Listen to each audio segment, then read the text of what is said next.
I want to welcome Rabbi Jonathan Spiro-Savet. He's an independent. He says he's undecided about his vote. Rabbi? Hello, Rabbi. Hello.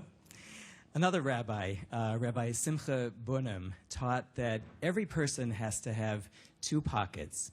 And in each pocket, they have to carry a different note. And the note in one pocket says, "The universe was created for me." And in the other pocket, the note says, "I am just dust and ashes." And I want you to take a moment and think about what you would tell us about your two pockets. How do you cultivate the ego that we all know you must have, a person must have to be the leader of the free world? And also the humility to recognize that we know that you can't be expected to be wise about all the things that the president has to be responsible for. Another absolutely wonderful question. Thank you, Rabbi. I think about this a lot. I feel very fortunate that I am a person of faith, that I was raised in my church, and that I have had to deal and struggle with a lot of these issues about ambition and humility, about service and self-gratification, all of the human questions that all of us deal with. But when you put yourself out into the public arena, I think it's incumbent upon you to be as self-conscious as possible. This is hard for me. I never thought I'd be standing on a stage here asking people to vote for me for president. I always wanted to be of service.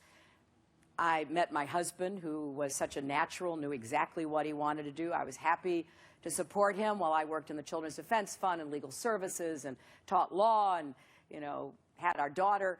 I never thought I would do this. And so I have had to come to grips with how much more difficult it often is for me to talk about myself than to talk about what I want to do for other people, or to tell stories about, the man I met in Rochester whose AIDS medicine is no longer affordable. And that can grip me and make me feel like there's something I can do about that. So I'm constantly trying to balance, how do I assume the mantle of a position as essentially august as President of the United States, and not lose track of who I am, what I believe in, and what I want to do to serve. I have that dialogue at least once a day in some setting or another. And I don't know that there is any ever absolute answer, like, okay, universe, here I am, watch me roar, or, oh my gosh, I can't do it, it's just overwhelming, I have to retreat. It's that balance that I keep to try to find in my life, that I want to see back in our country.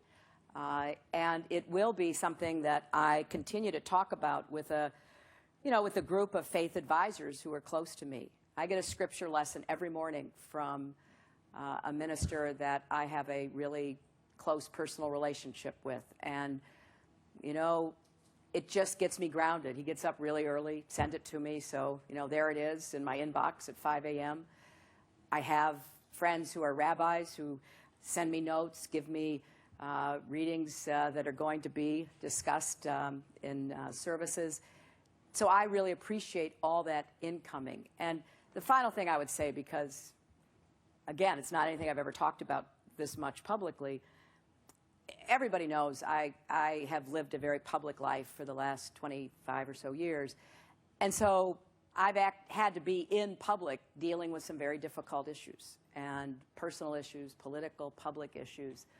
And I read a treatment of the prodigal son parable by the Jesuit Henri Nouwen, who I think is a magnificent writer of spiritual and theological concerns. And I read that parable, and there was a line in it that became just a lifeline for me. And it basically is practice the discipline of gratitude. So regardless of how hard the days are, how difficult the decisions are, be grateful. Be grateful for being a human being part of the universe. Be grateful for your limitations. Know that you have to reach out to have more people be with you, to support you, to advise you. Listen to your critics. answer the questions, but at the end, be grateful. Practice the discipline of gratitude, and that has helped me enormously.